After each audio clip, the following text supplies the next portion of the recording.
Welcome back. In this final lesson of the section, we will revisit some of the main takeaways for the exam. This is definitely not a reason to skip the exam, but just to serve as a summary of the section. We will start with AWS Batch.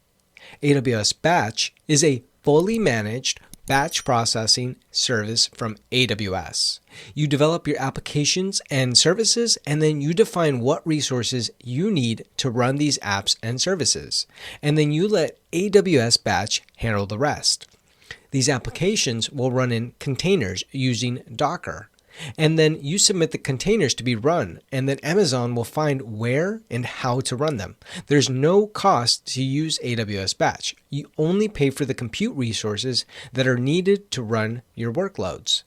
The batch infrastructure, scheduling, and management is provided to you at no additional cost. Let's move on to AWS Lightsail. Amazon Lightsail is the easiest way to get started with AWS for developers, small businesses, students, and other users who need a solution to build and host their applications on the cloud.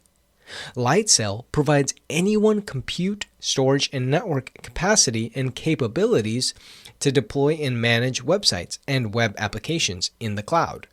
Lightsail includes everything you need to launch your project quickly: virtual machines, containers, databases, CDN, load balancers, DNS management, etc., for a low, predictable monthly price. Don't forget about ECS. ECS is a fully managed service that takes care of organizing and deploying your container applications. Your container applications being your Docker images.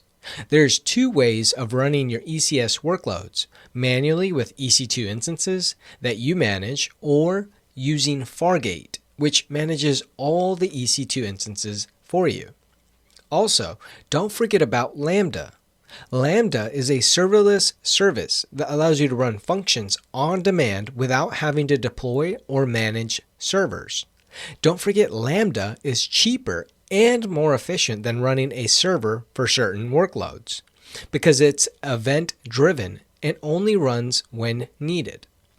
Lastly, don't forget about API Gateway. API Gateway is an easy way for developers to publish and maintain APIs at any scale. API Gateway supports API throttling, API keys, monitoring, security, and many other advantages. It's a fully serverless and scalable service that AWS offers to help build them. It takes care of all the heavy lifting in securely and reliably running an API service. That's it for the section summary. I'll see you in the next section.